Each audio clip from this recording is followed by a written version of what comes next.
Halo, halo semuanya. Selamat datang di akun Hope Helps Net. Aku Putri Salsa dan hari ini aku akan memandu diskusi terkait RUU penghapusan kekerasan seksual di kampus. Kita tunggu dulu ya bintang tamunya.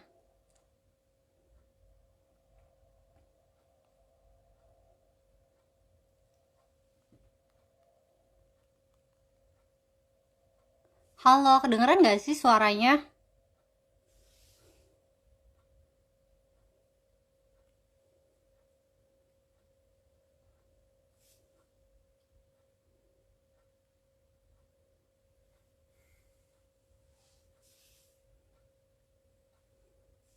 Halo, halo, tes 1, 2, 3. Kedengeran nggak ya suaranya? Oke, kedengeran ya. Oke.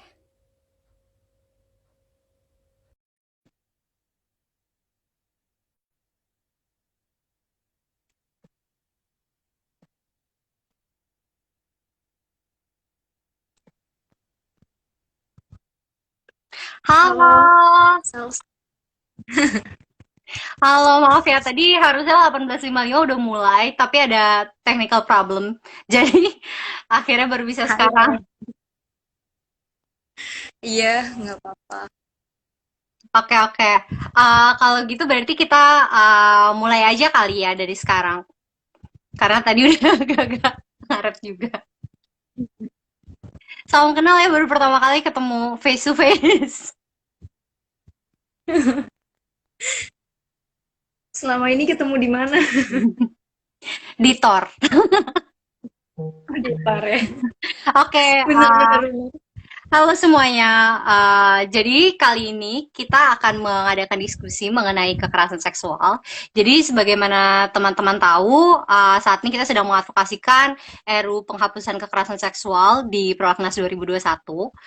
Sampai sekarang ini memang kekerasan seksual itu masih perlu diperjuangkan ya untuk didengar suaranya, apalagi terhadap perwakilan rakyat.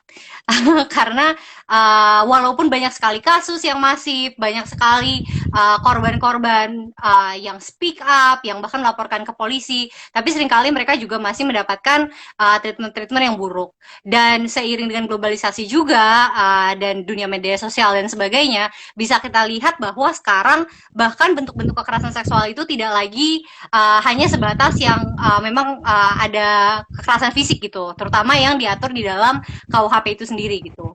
Definisi perkosaan, definisi pencabulan itu lama-lama menjadi kurang relevan karena ternyata banyak sekali bentuk kekerasan seksual yang juga perlu diatur dan agar korban juga semakin terlindungi. Nah, sekarang perkenalan lagi. Aku Salsa, selaku ketua pembina dari Hope Health Network, dan di sini aku sama Nishu. Nishu boleh perkenalan diri dulu? Iya, Salsa, terima kasih. Di sini saya Nisyu dari Gerakan Perempuan WNJ atau dari Gerpuan WNJ. Dah, gitu aja mungkin perkenalannya. Oke, sekarang kita akan diskusinya akan lebih spesifik ya dalam kekerasan seksualnya. Jadi bukan cuma memperkenalkan mengenai RUU PKS itu sendiri, tapi kita juga akan diskusi mengenai secara spesifiknya nanti bagaimana sih kondisi kekerasan seksual di kampus dan sebenarnya perlindungan seperti apa sih yang Hmm. dibutuhkan agar kita bisa menjadikan kampus sebagai ruang aman yang anti kekerasan seksual. Cuma mungkin pertama-tama secara umum dulu biar teman-teman di live ini juga tahu. Coba bisa nggak Nishu sekarang jelaskan dulu kira-kira sebenarnya apa sih keutamaan RUU PKS? Kenapa sih RUU PKS itu diperlukan gitu? Bahkan bisa dibilang mungkin lebih penting daripada Omnibus Law yang baru diketok gitu. Iya, terima kasih untuk Salsa pengantarnya. Jadi isu RUU PKS ini sebenarnya juga isu yang sudah lama ya digaungkan sama kawan-kawan, kawan-kawan gerakan perempuan juga dari tahun 2012 sudah diperjuangkan gitu kan RUU PKS ini, namun selalu berakhir dengan keluar masuk prolegnas ya, Salsa dan sekarang kita harus kencengin lagi nih ibaratnya diskusi-diskusi terkait RUU PKS. Nah buat teman-teman mungkin ada juga yang baru gabung, sehingga masih bingung gitu ya terkait RUU PKS ini sebenarnya pentingnya tuh apa gitu kan, bukannya udah diatur gitu kan di dalam undang-undang kita terkait kekerasan seksual kayak gitu ya. Nah, pertama-tama mungkin teman-teman pernah dengar ya kalau di media sosial itu sering juga RUU itu kan leg spesialis gitu ya. Nah, itu sih yang menjadi poin kunci kalau kataku, karena jadi RUU PKS itu adalah adalah apa namanya, dia ketentuan khusus yang memang khusus dari RKUHP. Jadi sebenarnya RUU PKS itu mengatur lebih detail gitu terkait apa-apa saja yang menjadi uh, definisi gitu-gitu dari kekerasan seksual. Bahkan nggak hanya definisi, melainkan juga ada saran-saran terkait pencegahan, penanganan, bahkan pemulihan dan restitusi ya. Secara umum itu lanjut terkait RUU PKS itu, jadi dia juga menjamin kepastian dan keadilan hukum dalam proses hukum acara kayak gitu. Jadi selain ada 5 bukti tuh yang ditetapkan dalam Kitab Undang-Undang Hukum Acara Pidana atau uh, KUHP ya, KUHP. Jadi RUU PKS itu menambahkan bentuk alat bukti lain gitu. Jadi sekarang itu bakalan ditambahin dari RUU PKS itu valid gitu yang namanya keterangan korban, surat keterangan psikolognya atau psikiater gitu ya, terus keterangan uh, rekam medis dan juga informasi elektronik. Karena sebenarnya yang tadi Salsa udah bilang juga bahwa jenis kekerasan seksual itu semakin apa namanya, dinamis ya. Maksudnya dinamis karena dengan uh, apalagi dengan kondisi yang sekarang ini pandemi gitu. Banyak yang namanya KBGO atau kekerasan berbasis gender online juga di sisi lain kayak gitu kan. Dan modus-modus dari pelaku kekerasan seksual itu juga beragam. Makanya disebutkan juga bahwa di sini di RUU PKS ini membolehkan yang namanya nanti itu rekam apa namanya, informasi elektronik kayak gitu. Terus kemudian RUU PKS itu dia juga membantu mencegah terjadinya yang namanya kekerasan seksual juga gitu. Jadi kalau misalkan dari pihak kontra kan kita kerap bilang tuh mereka bahwa RUU PKS ini tuh ngajarinnya free sex kayak gitu ya, RUU PKS ini pro zina kayak gitu-gitu. Padahal kalau teman-teman membaca draft RUU-nya itu bahkan dari naskah akademik juga, kita bisa menemukan bahwa perspektif dalam RUU PKS ini sangat pro korban gitu. Jadi kita nggak melihat gitu latar belakangnya korban itu seperti apa gitu. Dia dari anaknya siapa, kelompok mana, jilbab atau enggak, gitu kan, warna kulitmu apa, itu tuh nggak menjadi apa namanya, nggak didiskriminasi lah gitu. Kalau memang kamu kena kekerasan seksual, ya kamu berarti korban gitu. Dan kami harus membantu ya korban dan kami harus berperspektif korban gitu. Nah di RUU PKS ini dia memberikan juga cara mencegah terjadinya kekerasan seksualnya itu gitu. Jadi RUU PKS itu dia juga mendorong pembangunan lingkungan dan fasilitas publik yang aman dan nyaman kayak gitu-gitu, kayak penerangan di area publik. Terus misalkan ada sistem keamanan juga yang ditaruh di apa namanya, di publik gitu ya, baik itu di public transportation, transportasi publik ataupun di lingkungan kayak gitu. Entahkah bentuknya CCTV atau apa kayak gitu, nanti itu akan menjadi rekomendasi dari RUU PKS ini kayak gitu. Terus juga sebentar ya, RUU PKS itu juga sebenarnya dia memperluas yang tadi sudah disebutkan sama Salsa, kayak yang namanya definisi ya, definisi dan jenis-jenis dari kekerasan seksual itu sendiri kayak gitu. Kalau teman-teman bilang udah kok udah diatur gitu kekerasan seksualnya, sebenarnya belum semua kayak gitu. Jadi kenapa RUU PKS ada? Simpelnya ya karena memang ingin mengisi yang namanya kekosongan hukum gitu ya. Jadi ingin mengisi kekosongan hukum yang masih kosong di dalam RKUHP itu, di dalam KUHP. Nah, contoh di dalam apa namanya RKUHP itu kan hanya dituliskan bahwa kekerasan seksual itu hanya perkosaan kemudian pencabulan ya. Udah gitu perkosaannya dipersempit pula maknanya, bahwa perkosaan itu katanya hanya penis yang uh, penis yang masuk ke vagina kayak gitu. Nah, bagaimana dengan yang lain gitu? Kalau tidak menggunakan penis melainkan tangan ataupun benda-benda tertentu seperti yang kasus cangkul ya, yang vagina dimasuki cangkul, apakah itu bukan pemerkosaan gitu?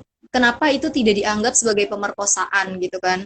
Makanya teman-teman yang mengusung RUU PKS ini kritis melihat fenomena yang ada. Kita nggak boleh abai dengan fenomena-fenomena yang semakin dinamis ini dan semakin banyak modus-modusnya serta bentuk-bentuknya gitu. Makanya RUU PKS ini mengisi yang namanya kekosongan hukumnya. RUU PKS ini kemudian mengkritisi dari fenomena sosial yang terjadi sehingga menambahkan definisi bahwa kekerasan seksual tidak sebatas pada pencabulan dan pemerkosaan.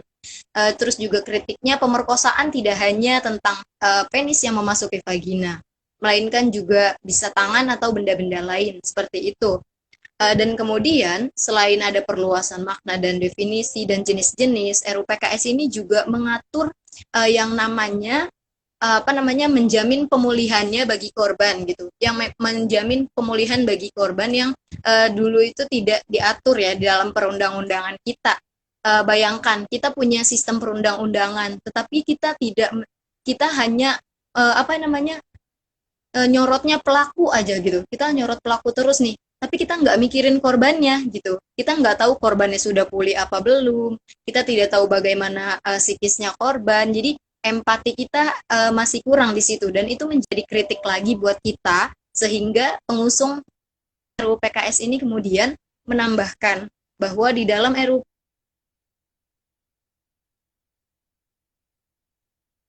bagi itu ada penyediaan layanan kesehatan gitu ya untuk pemulihan fisik dan psikologi, terus juga ada pemberian bantuan transportasi bahkan ya kan biaya hidup, penyediaan bimbingan rohani atau spiritual, terus ada penyediaan fasilitas pendidikan bagi korban dan anak korban bahkan kayak gitu. Jadi benar-benar pendamping terus korban juga itu diperhatikan gitu. Benar-benar dijamin selama sebelum dan selama proses peradilan ini kayak gitu. Jadi kabarnya akan di follow up terus. Mungkin aku segitu dulu aja kali ya, Salsa. Jadi secara garis besar itulah. Jadi itulah RUU PKS, dia mengisi hukum, dia juga merupakan ketentuan khusus dalam RKUHP itu, dan kita tidak usah perlu menunggu RKUHP-nya itu disahkan gitu. Kita bisa mengesahkan RUU PKS itu sendiri gitu secara independen ya kayak gitu. Dan kemudian tadi RUU PKS menjamin haknya korban serta juga RUU PKS ini juga memberikan pendidikan ke pelakunya gitu. Jadi kita nggak cuma pidana terus ya kan ke pelakunya, melainkan juga ada yang namanya pendidikannya, rehabilitasinya juga seperti itu.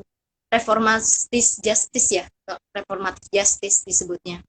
Ya, mungkin itu aja dari aku dan kawan-kawan, mungkin bisa lebih baca lagi sendiri supaya nggak hanya dari video ini ya ibaratnya sumbernya. Jadi baca lagi sendiri RUU PKS-nya dan juga naskah akademiknya kayak gitu Salsa dari aku.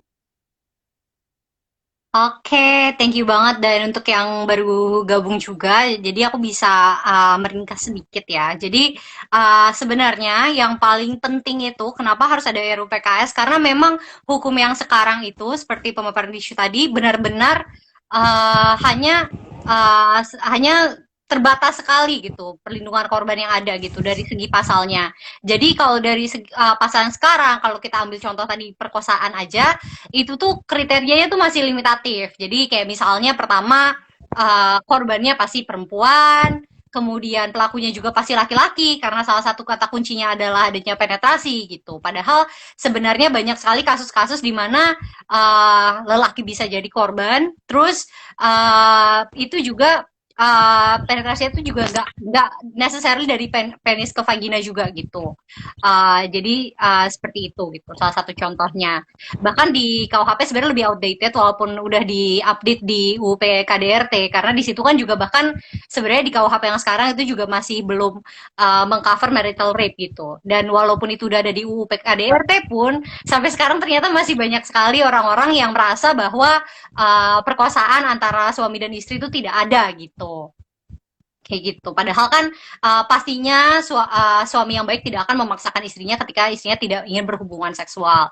Seperti itu. Terus lebih lanjut lagi, sekarang terus bagaimana kalau ada kekerasan seksual yang seperti itu? Jatuhnya dia bukan masuk ke perkosaan gitu. Misalnya penetrasinya misalnya ke lubang anus. Itu dia akan masuknya tuh jatuhnya ke pencabulan. Jadi pencabulan tuh ibaratnya kayak pasal-pasal yang buangan lah. Kalau itu nggak tergolong dalam perkosaan di KUHP sekarang, berarti itu nanti masuknya ke dimasuknya ke pasal pencabulan gitu. Padahal sebenarnya apalagi dengan perkembangan yang sekarang itu sebenarnya lebih dibutuhkan lagi perlindungan yang lebih jelas. Apalagi dengan bentuk-bentuk kekerasan seksual sekarang seperti tadi salah satu yang dimention juga kekerasan berbasis gender secara online ya. Jadi bahkan saat corona ini banyak banget ada juga cerita-cerita orang yang dia tuh tiba-tiba mendapatkan foto penis yang sama sekali tidak diminta, bahkan kadang-kadang dari orang yang tidak dikenal juga gitu. Dan itu kan sebenarnya juga bentuk dari kekerasan seksual yang harusnya dilindungi karena itu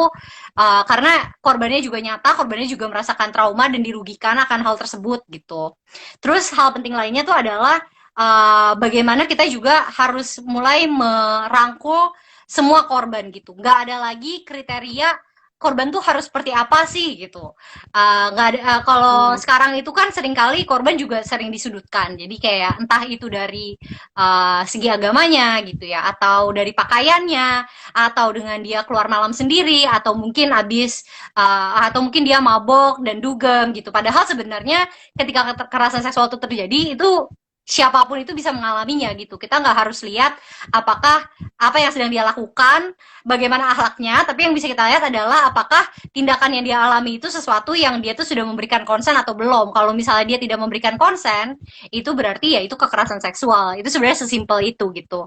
Dan itu kenapa RUPKS itu penting dan kita tidak bisa hanya mengandalkan RKUHP saja untuk perlindungan korban. Apalagi tadi juga dimention soal bagaimana ini juga akan mengedukasi pelaku itu ada restoratif justice juga di situ. Ya. Seperti itu. Jadi udah mulai kelihatan ya. Jadi sebenarnya keutamaan RUU PKS itu seperti apa sih? Nah, sekarang mungkin kita bisa lebih spesifik lagi. Kalau misalnya kekerasan seksual di kampus sendiri itu bagaimana ya? Apa aja sih kekerasan seksual yang mungkin terjadi, tantangannya, dan selama ini tuh solusi-solusi yang ada bagaimana ya di lingkungan kampus? Kalau di di UNJ sendiri, aku bakalan lebih ngebahasnya dari kampusku sendiri gitu ya, Salsa. Iya. Jadi kalau di UNJ sendiri itu Gerpon itu kan kita baru hadir 1 tahun lalu ya, September 2019. Sebelumnya ternyata sudah pernah ada sejarahnya bahwa di UNJ pernah ada kasus pemerkosaan kayak gitu oleh dosen ke mahasiswa. Ya, jadi kasus itu terjadi pada tahun 2015 dari dosen pendidikan IPS di Fakultas Ilmu Sosial. Nah, sempat teman-teman langsung pada waktu itu aksi, ibaratnya alumni lah ya, pada aksi kayak gitu. Kemudian mereka menuntut ya kan supaya dosen itulah dapat sanksi tegas, dan UNJ sih hanya memecat dosen itu ya, tetapi sayangnya dosen itu masih bisa mengajar di perguruan tinggi swasta. Seperti itu yang kami kecewa ya, mereka hilang gitu dari si dosen itu hilang, pelaku hilang dari UNJ, tapi dia masih bisa mendapatkan haknya untuk mengajar di perguruan tinggi lain tanpa kena pasal-pasal pidana. Bahkan dia melakukan pelaporan kepada teman-teman yang melaporkan kejahatannya itu. Seperti itu kasus pada tahun 2015 ya kan. Kemudian yang terbaru adalah kasus KBGO, Salsa. Jadi kemarin kan rame-rame ya, sebenarnya di UNJ ada oh sebelum KBGO kita ada kasus ini, eh, narasi peminggiran terhadap perempuan lah ibaratnya. Jadi bulan Februari 2020 dari kawan-kawan Space UNJ mengangkat bahwa beberapa BEM ya, kita tahu BEM adalah representasi organisasi gitu ya, organisasi mahasiswa gitu ya, yang ada di UNJ. BEM itu BEM fakultas pula gitu ya, BEM fakultas teknik dan BEM fakultas FMIPA. Jadi mereka melakukan eh, pembluran wajah salsa. Kalau di BEM FT itu jadi yang perempuan-perempuan itu fotonya pada di blur salsa, sedangkan yang laki-lakinya enggak. Nah, kalau di BMF MIPA yang perempuan-perempuannya dijadiin kartun mukanya, sedangkan yang cowok-cowoknya enggak. Nah, kalau kita bisa melihat itu ada representasi yang timpang di situ ya kan.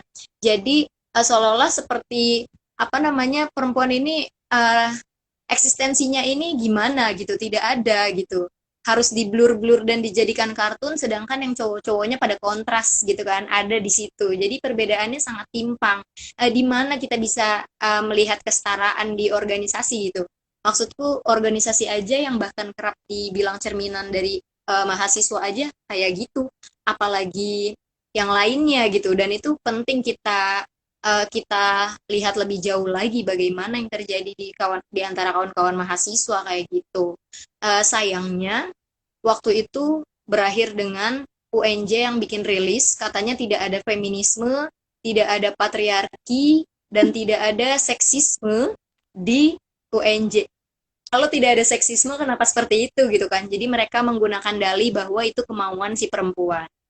Tidak bisa dibenarkan karena posisinya adalah pejabat publik ya, ibaratnya kawan-kawan BEM gitu, pejabat publik, dan mereka melakukan pembluran gitu kan di dalam organisasinya dia di saat dia itu melakukan pengenalan. Itu kan sangat aneh gitu bagi kita juga, yang apalagi untuk teman-teman yang memperjuangkan kesetaraan ya, nggak banget lah ibaratnya gitu.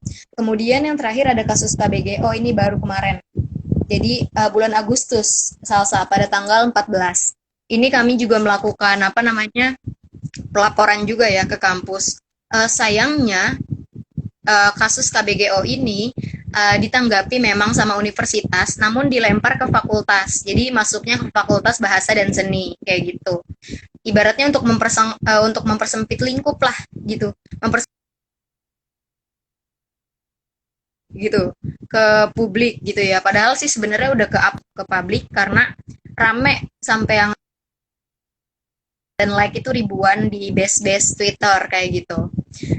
Jadi bentuk KBGO-nya kemarin itu adalah ancaman pemerkosaan salsa. Ancaman pemerkosaan yang dilakukan sama anak FBS UNJ kayak gitu. Jadi proses ini masih berlangsung sampai sekarang, dibentuk Dewan Etik dan belum ada sanksi belum ada sanksi yang dijatuhkan buat si pelaku kayak gitu. Sejauh ini kami masih melakukan pendampingan. Itu kasus-kasus yang ke-up. Jadi harus di-highlight ya. Itu 3 kasus yang ke-up. Sedangkan kasus-kasus yang tidak ke-up itu masih ada di gerpuan gitu ya.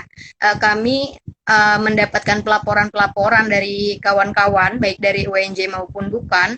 Kalau dari UNJ sendiri itu biasanya seksis, kalau nggak pelecehan seksual verbal kayak gitu, baik itu di dalam kelas maupun di luar kelas salsa. Jadi parah ya, jadi entah mahasiswa maupun senior bahkan dosen, mereka juga kadang masih melakukan pelecehan seksual gitu kepada perempuan kayak gitu. Jadi misalkan di kelas juga kawanku misal kuliah ya, terus dibilang kamu kenapa dandannya menor-menor, kamu kuliah mau belajar atau mau cari pacar, mau cari jodoh kayak gitu-gitu. Jadi dianggapnya dandanan perempuan, kita berdandan itu untuk laki-laki, dianggapnya bahwa kita berdandan itu memang untuk mencari jodoh kayak gitu. Kita tidak dianggap untuk mengapresiasi diri kita yang ingin belajar secara fresh, secara ceria gitu kan, ala kita, secara cantik dengan definisi kita, itu kita tidak dianggap gitu. Kita dianggapnya bahwa dengan kita berdandan ya kita mencari jodoh di kampus kayak gitu. Jadi betapa miris ya instansi pendidikan yang main label gitu ke perempuan, dan itu masih dilanggengkan di UNJ. Kayak gitu sih salsa. Sedangkan solusi-solusinya sejauh ini yang kami lakukan adalah melakukan kampanye edukasi ya. Pertama, baik itu di lewat platform kita di Gerpuan maupun kita mengadakan apa namanya diskusi-diskusi gitu, entah di platform lain kayak Google Meet atau Zoom kayak gitu, workshop juga, dan kemudian kita melakukan pendampingan ke korban kayak gitu, menerima pelaporan juga dari kasus-kasus yang masuk. Namun sejauh ini belum ada, sayangnya Salsa belum ada korban yang mau kasus ini tuh di up gitu.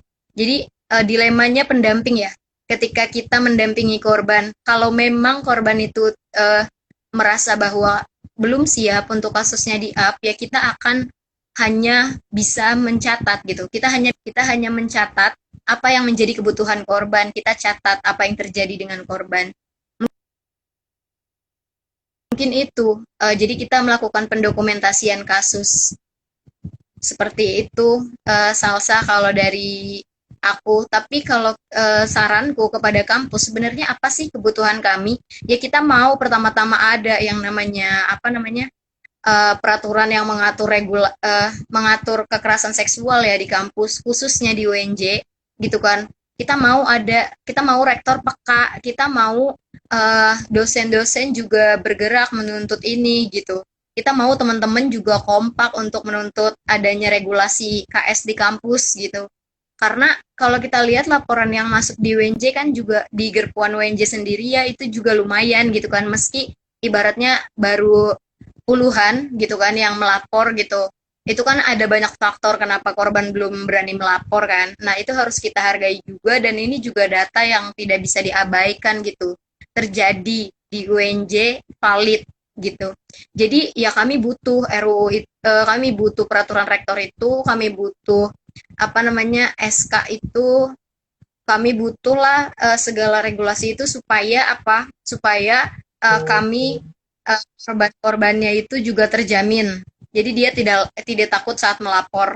Jadi yang penting dia terjamin dulu, baik dari hak psikologis. Jadi bersama dosen-dosen BK kah atau psikologi kayak gitu kan nanti bisa di-link kan kayak gitu. Terus kemudian biar juga dari pendamping juga terjamin haknya juga gitu. Jadi tidak hanya korban yang biasanya dapat intimidasi, tapi pendamping juga kan saat mendampingi. Nah, kami berharap bahwa mereka semua yang mendukung keadilan untuk korban itu terjamin hak-haknya minimal lewat konstitusinya dulu gitu, atau peraturan-peraturannya dulu yang ada di kampus. Kemudian nanti bisa ditekan lagi terkait fasilitas-fasilitas apa yang menjamin keamanan di kampus kayak gitu kan. Apalagi kampus kan malam-malam gelap. Jadinya penting banget gitu penerangan atau apa. Nah, mungkin itu sih Salsa dari aku terkait apa namanya kasus-kasus, terus kemudian apa yang sudah kami lakukan, dan kemudian apa kebutuhannya dari kami sendiri kayak gitu.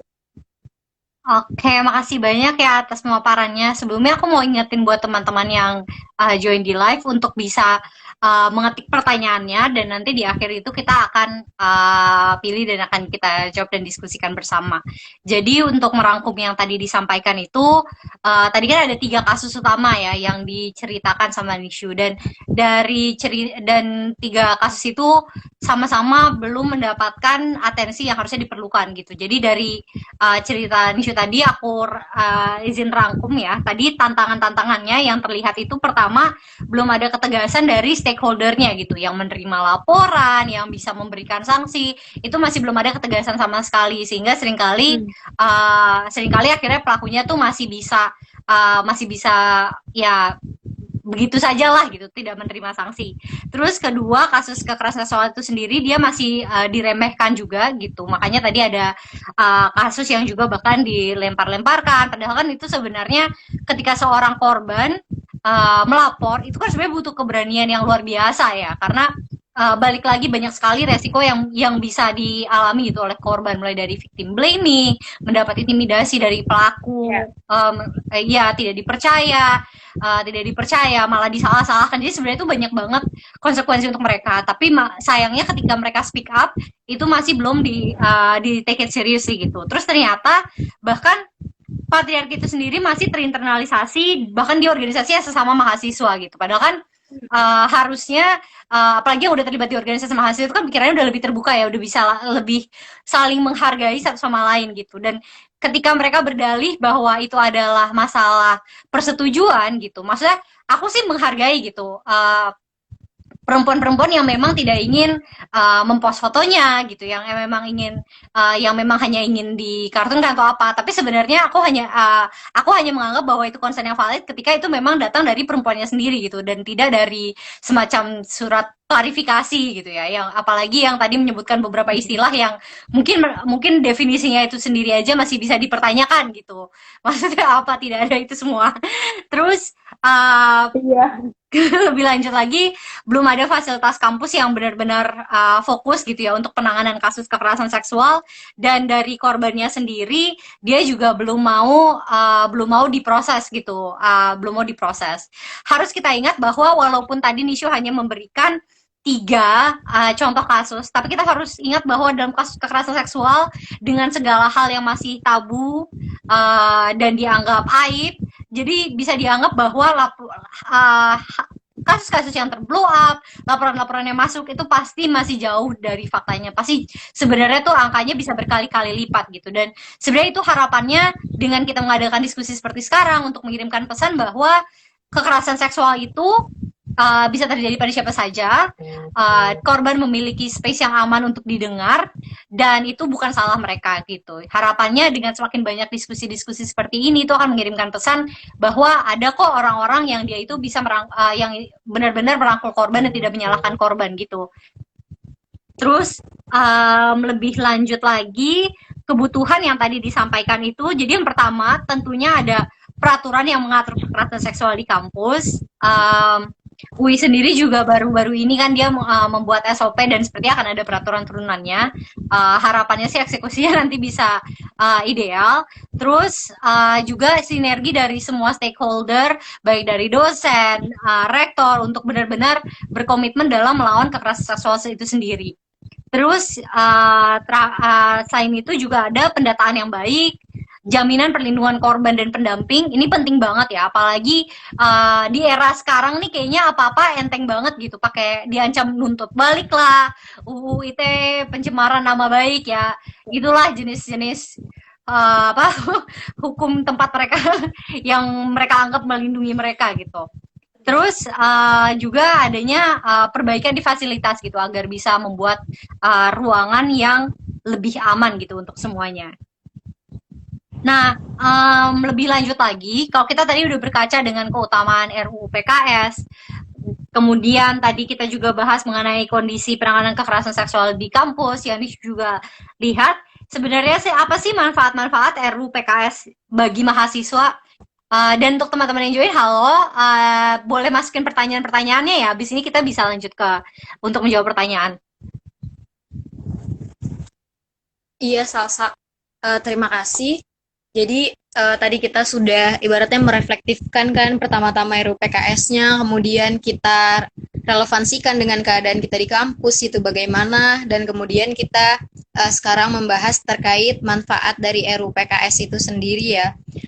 Nah, kalau dari RUU PKS sendiri bagi mahasiswanya, tadi sebenarnya tidak berbeda jauh ya dengan apa yang sudah dipaparkan di awal terkait RUU PKS itu lebih memberikan akses keadilan terhadap korban. Jadi akses keadilannya itu kan tidak hanya terkait jaminan pemulihan, terus juga pendampingan, biaya transportasi dan segala macamnya, melainkan juga RUU PKS ini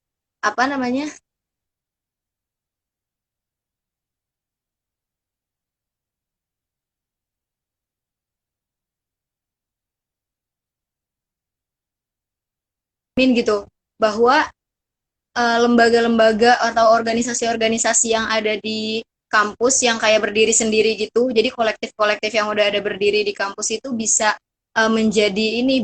lebih terjamin gitu, bahwa mereka berhak melakukan pendampingan terhadap korban gitu, termasuk salah satu perangkat keamanan ya, atau perangkat yang bisa korban akses gitu ketika ada pelaporan-pelaporan seperti itu. Terus bagi korban mahasiswanya ya mahasiswa bisa dapat jaminan bahwa si pelaku ini ya memang mendapat sanksi itu gitu. Jadi korban tidak melihat bahwa pelaku ini melenggang secara bebas ya. Karena biasanya kan korban itu malah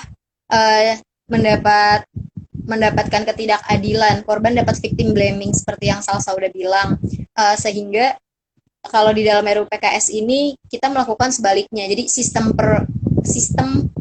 pengadilan bahkan dibuat atau disarankan untuk berperspektif korban kayak gitu. Nah, sistem pengadilan atau peradilan yang baik dan berperspektif korban ini menjadi kunci gitu. Ketika adanya pelaporan yang masuk.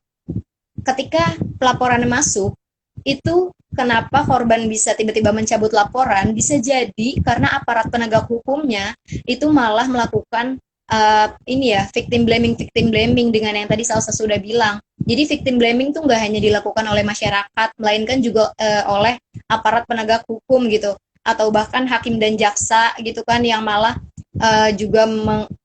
yang malah hanya melihat persoalan kekerasan seksual nih sebagai isu moral gitu. Ini nih karena korbannya gini kali, genit kali atau gimana kayak gitu-gitu berdasarkan laporan yang masuk dari si polisinya itu kan kayak gitu. Jadi hanya melihat isu ini juga sebagai isu moralitas yang mana ini ditentang juga sama RUU PKS itu sendiri bahwa isu kekerasan seksual ini adalah isu kejahatan terhadap orang ya. Jadi menyerangnya adalah integritas tubuh gitu, menyerang integritas tubuh orang yang mana ini juga termasuk penyerangan terhadap orientasi seksual. Jadi sering sekali kayak gitu adanya stigma-stigma atau label-label seperti itu dan RUU PKS ini menjamin lah menurutku itu sih. Mungkin itu dulu kali ya karena aku cukup ngeblank kayaknya grogi. Iya, nggak apa-apa. Makasih banyak ya. Dan sekarang kita udah ada 3 pertanyaan yang masuk. Jadi kita kayaknya bisa langsung masuk ke pertanyaan aja. Yang pertama dari Aputra Firdaus, dia menanyakan apabila RUU PKS disahkan, apakah masih diperlukan peraturan internal kampus yang mengatur perihal kekerasan seksual? Apakah RUU PKS disahkan, apakah masih diperlukan peraturan internal kampus yang mengatur perihal kekerasan seksual? Kalau menurutku perlu ya, gitu. Jadi dari perlu. Jadi disambungin gitu dari di RUU PKS-nya itu bagaimana, kemudian keadaan kampusnya bagaimana, jadi peraturan dari kampus itu bisa mengadopsi apa yang ada di RUU PKS. Jadi kan peraturan bahkan sekarang sebelum RUU PKS disahkan kan udah ada beberapa kampus yang memiliki peraturan sendiri gitu kan. Bisa jadi kan ada peraturan-peraturan yang masih kosong juga atau bagaimana kayak gitu. Nah, bisa juga diambil dari RUU PKS-nya nanti ketika RUU PKS-nya itu sudah disahkan kayak gitu. Kan peraturan di kampus juga sekarang berbeda-beda ya, kayak yang di UI, UGM gitu kan. Terus Unpad, terus ada yang di kampus-kampus agama kayak gitu ya. Nah, itu bisa dilihat lagi apakah masih ada kekosongan-kekosongan di dalam peraturan-peraturan yang ada di kampus ataukah RUU PKS ini bisa nih maksudnya ataukah masih perlu gitu kan untuk mengadopsi itu kayak gitu sih. Dan menurutku sih perlu banget kayak gitu. Karena cukup komprehensif gitu isi yang ada di RUU PKS, cukup padat lah.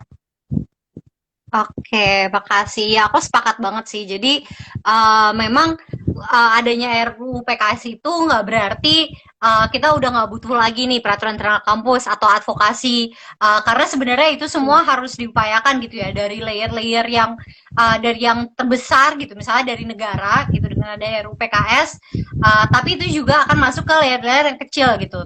Salah satunya ya komunitas kampus, dan sebenarnya kalau kita mau lebih detail lagi itu bahkan sampai ke keluarga, itu kan sampai sekarang tuh omongan-omongan kekerasan seksual tuh masih sensitif ya gitu. Ada orang-orang yang mengalami kekerasan seksual tapi dia bahkan nggak berani speak up gitu ke keluarganya sendiri gitu karena takut disalahkan. Jadi sebenarnya edukasi itu memang dari yang layer-layer terluas sampai yang terkecil gitu ya, termasuk di kampus. Oke, ini ada pertanyaan kedua dari Bang Jose Timothy. Apakah RUU PKS itu bertentangan dengan nilai-nilai yang ada di Indonesia? Pertanyaan yang menarik. Pertanyaan yang menarik gitu ya. Sebenarnya ini kerap digaungkan sama kelompok kontra kan. Katanya kan RUU PKS ini bertentangan nih dengan nilai-nilai yang ada di Indonesia. Nah, sebenarnya harusnya kita tanya balik, emang nilai-nilai yang ada di Indonesia itu gimana sih? Melakukan pemaksaan, melanggengkan kekerasan, kayak gitu ya.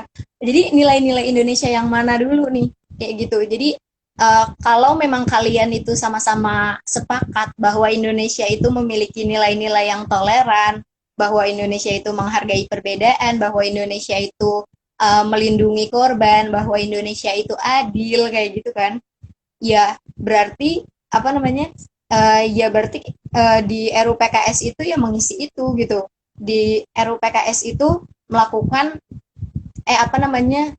Justru di RUU PKS itu memberikan nilai-nilai keadilan kayak gitu, nilai-nilai toleransi kayak gitu, nilai-nilai tidak diskriminasi. Jadi siapa aja yang jadi korbannya, nggak peduli dia dari mana-mana, ya tetap menjadi pertanggungjawaban dan dijamin oleh konstitusi tersebut gitu, oleh RUU PKS kayak gitu. Kalau dibilang bertentangan sama nilai-nilai di Indonesia ya enggak, karena menurutku itu juga sesuai kok dengan Pancasila gitu ya.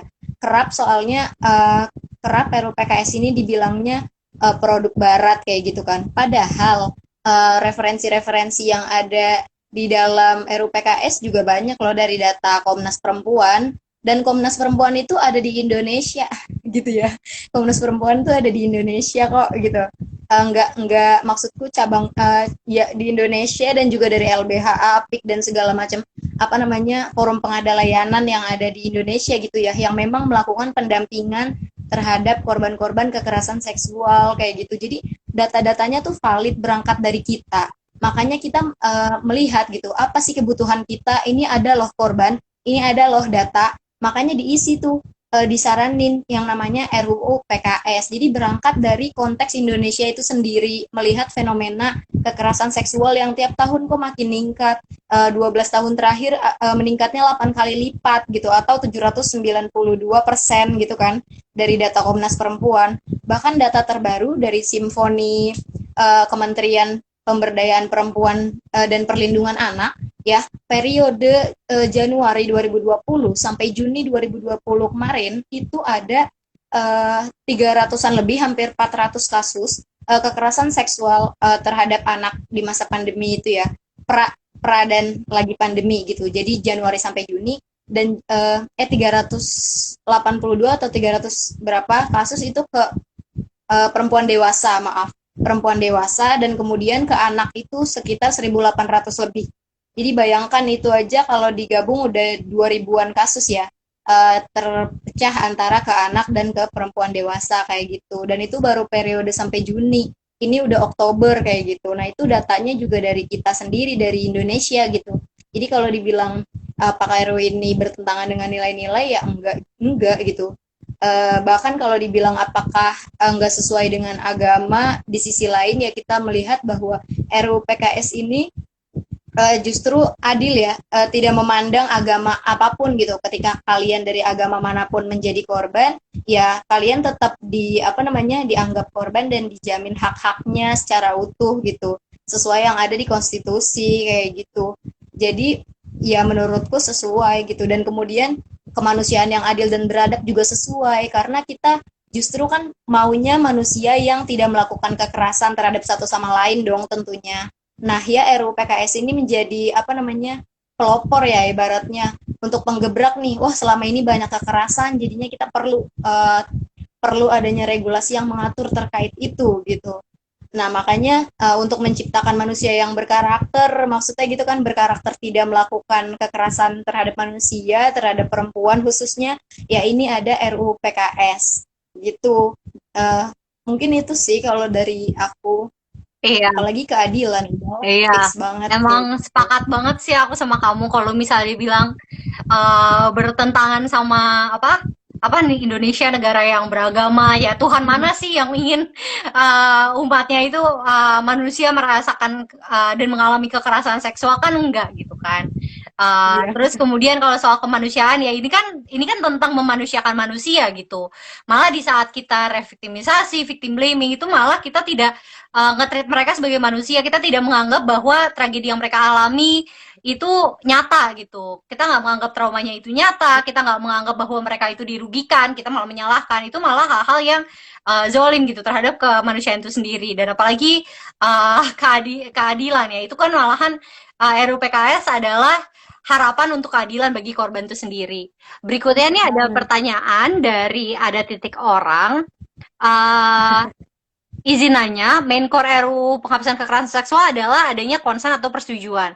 Kalau pelecehan terjadi atas konsen korban, namun konsen itu atas dasar pemaksaan, apakah itu tetap masuk pelecehan dalam RUU PKS? Menurutku sepertinya definisi konsennya di sini juga masih bias ya. Dibilangnya kalau konsen berdasarkan pemaksaan. Ya namanya konsen ibaratnya gitu ya. Ini namanya konsen sih seharusnya bukan itu definisinya, tidak ada unsur pemaksaan justru di dalamnya gitu. Jadi salah satu nilainya yang diangkat oleh konsen memang tidak adanya paksaan. Paksaan ini bisa berupa dua ya, bisa apa namanya reward and punishment itu kan, makanya ada iming-iming atau memang hukuman kayak gitu atau ancaman-ancaman. Jadi kalau ditanya apakah masuk pelecehan tuh, kalau kalau korban setuju gitu, korban setuju, udah setuju melakukan melakukan sesuatu yang terkait seksual lah kayak gitu, terkait seks gitu. Tapi kalau memang itu berdasarkan iming-iming atau memang ancaman-ancaman, ya itu tetap dianggap apa namanya pelecehan seksual sih kayak gitu. Kalau menurutku itu dianggap karena bertentangan sama nilai konsen itu sendiri, yang harusnya konsen itu dilakukan secara sadar ya, gitu, secara sadar, tidak dalam pengaruh obat, tidak dalam pengaruh apapun, tidak dalam pengaruh apa ancaman dalil-dalil, iming-iming kayak gitu, iming-iming surga gitu kan, iming-iming surga kamu nih ya tidak mau melakukan apa namanya hubungan seksual nih, kamu kan istri saya gitu kan, nanti kamu masuk neraka misalkan kayak gitu, kamu tidak masuk surga gitu ya. Nah itu bahaya kan kayak gitu, itu juga termasuk pemaksaan dan jadinya masuk sebagai pelecehan seksual juga gitu, kekerasan seksual. Iya, makasih banget ya. Ini pertanyaannya tuh actually highlight satu hal yang kita lupakan, yaitu perluasan makna dari pemaksaan itu sendiri. Kalau sebelumnya di KUHP sekarang, sebelumnya bahkan sekarang di KUHP sekarang itu pemaksaannya harus dengan kekerasan atau ancaman kekerasan. Nah di RUU PKS ini pemaksaan itu diperluas bahkan tipu daya. Jadi intinya Iya benar. konsen yang diberikan, tapi sebenarnya itu dia tidak pure menginginkan itu berarti kalau misalnya diancam, kalau kamu nggak mau, kamu dipecat, kalau kamu nggak mau, kamu saya putusin dan sebagainya, itu semua termasuk dalam paksaan dan otomatis menggolongkan itu tidak suka sama suka, tapi itu merupakan bentuk dari kekerasan seksual. Bersentuhan dengan konsen, jadi sebenarnya mungkin teman-teman di sini belum semuanya tahu juga. Jadi aku izin ingatkan, konsen itu memang terdiri dari 5 ya. Jadi yang pertama, konsen itu tuh harus freely given. Jadi konsennya itu, persetujuannya itu merupakan pilihan yang dibuat tanpa tekanan, tanpa manipulasi, tanpa alkohol gitu atau pengaruh dari narkoba gitu. Jadi benar-benar secara bebas diberikan. Terus yang kedua, konsen itu reversible. Mungkin di sini teman-teman ada yang pernah nonton The End of the Fucking World. Di situ ada salah satu kejadian di mana Alisa tadinya mau berhubungan sama seorang lelaki, tapi kemudian Alisa berubah pikiran. Dan sebenarnya begitulah dengan konsen gitu. Cuma karena awalnya dibilang iya, kalau di tengah-tengah dia tidak menginginkan itu, artinya ya itu konsennya udah dicabut gitu. Terus ketiga, itu inform. Artinya kita hanya bisa menyetujui sesuatu kalau misalnya kita punya kalau kita sudah punya gambaran sepenuhnya gitu. Dan ini termasuk misalnya ada seseorang yang setuju untuk berhubungan seksual tapi dengan alat kontrasepsi gitu. Ketika alat kontrasepsi itu akhirnya tidak digunakan, itu berarti dia sudah melanggar dari konsen itu sendiri. Itu artinya konsen yang diberikan itu tidak diinform.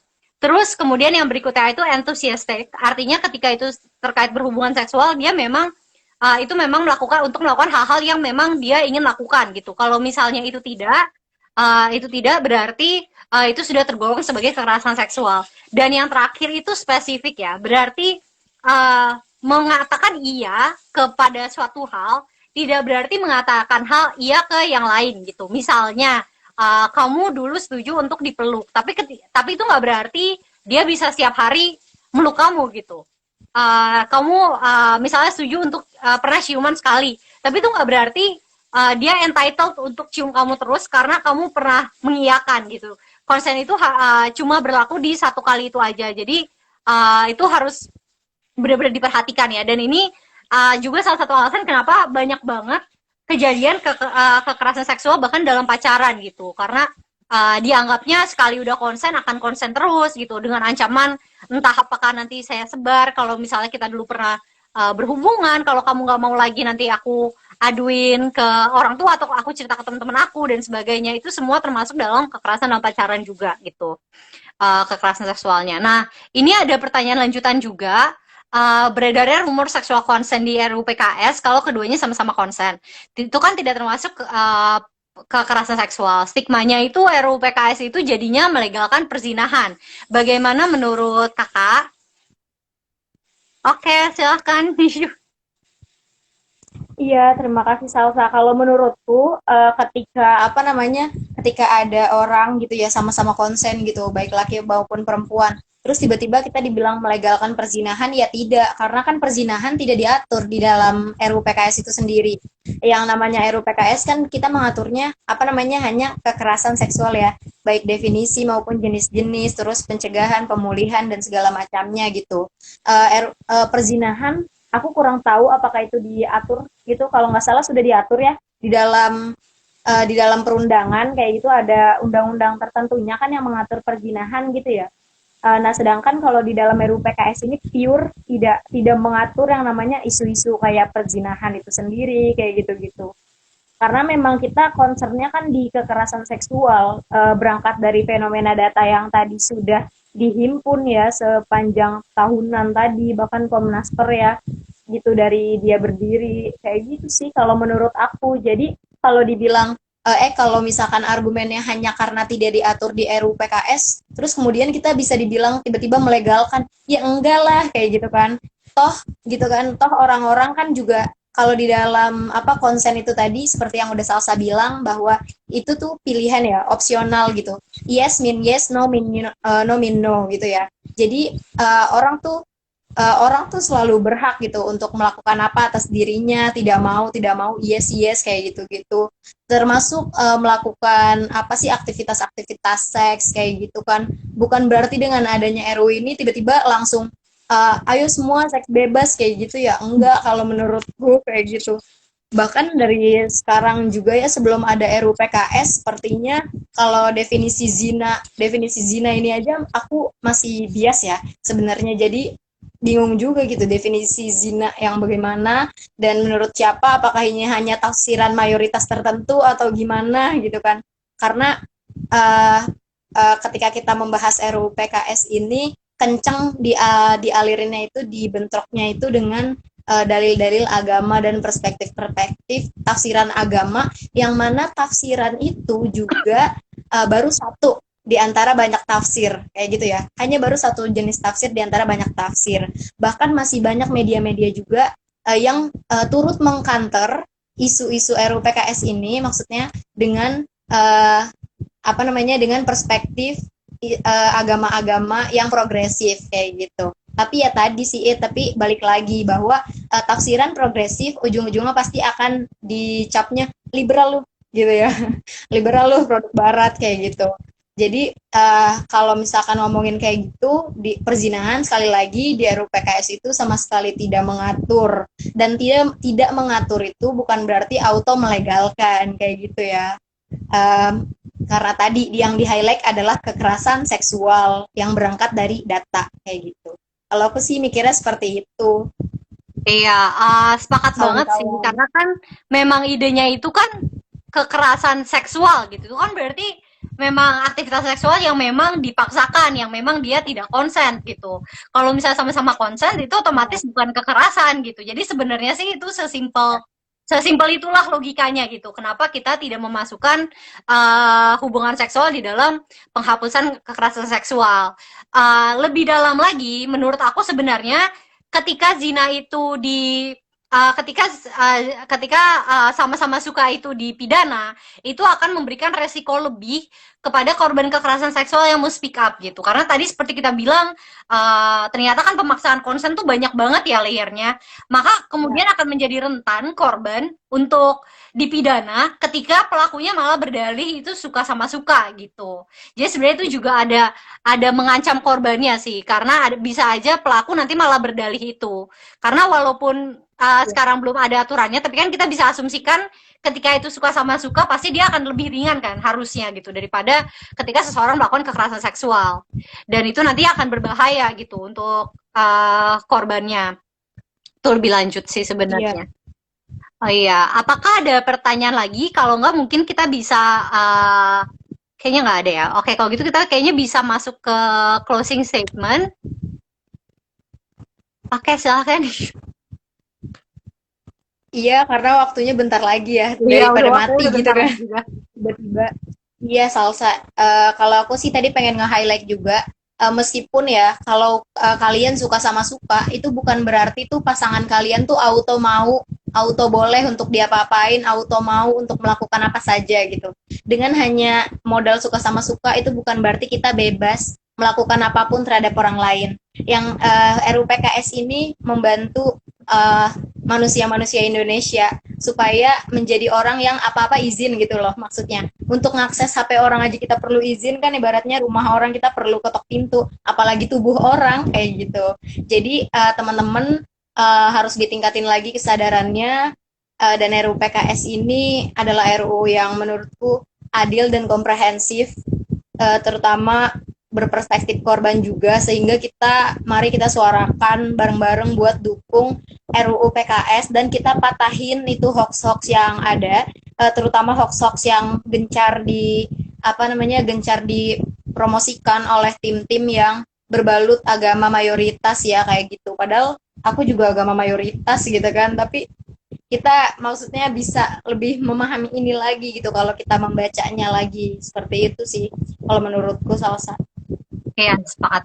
Jadi ketika kita mendukung RUU PKS, kita bukan pro barat, kita bukan liberal, kita cuma mendukung manusia untuk benar-benar diperlakukan sebagai manusia gitu. Kita melindungi hak-hak korban, dan itu sebenarnya hal yang seringkali dilupakan gitu. Kesannya kita ada kepentingan yang apa sih, kepentingan barat, liberal, feminis, banyak sekali lah istilah-istilah SJW dan sebagainya. Padahal sebenarnya yang kita harapkan di sini adalah agar kita bisa mengatakan korban adalah korban dan pelaku adalah pelaku, agar pelaku bisa mempertanggungjawabkan perilakunya, bisa mendapatkan sanksi, dan korban itu juga bisa mendapat pemulihan dan bantuan yang dilakukan. Aku pengen banget dan aku berharap suatu hari nanti di Indonesia tuh kita nggak butuh gitu, kayak kita nggak butuh gerakan-gerakan yang menekankan kayak seakan-akan tuh korban tuh harus benar-benar speak up di depan publik untuk didengar gitu.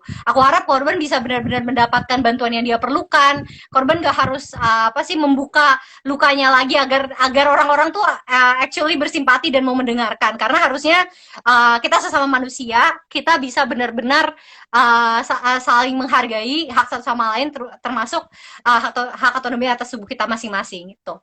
Terima kasih buat semuanya yang stay sampai akhir.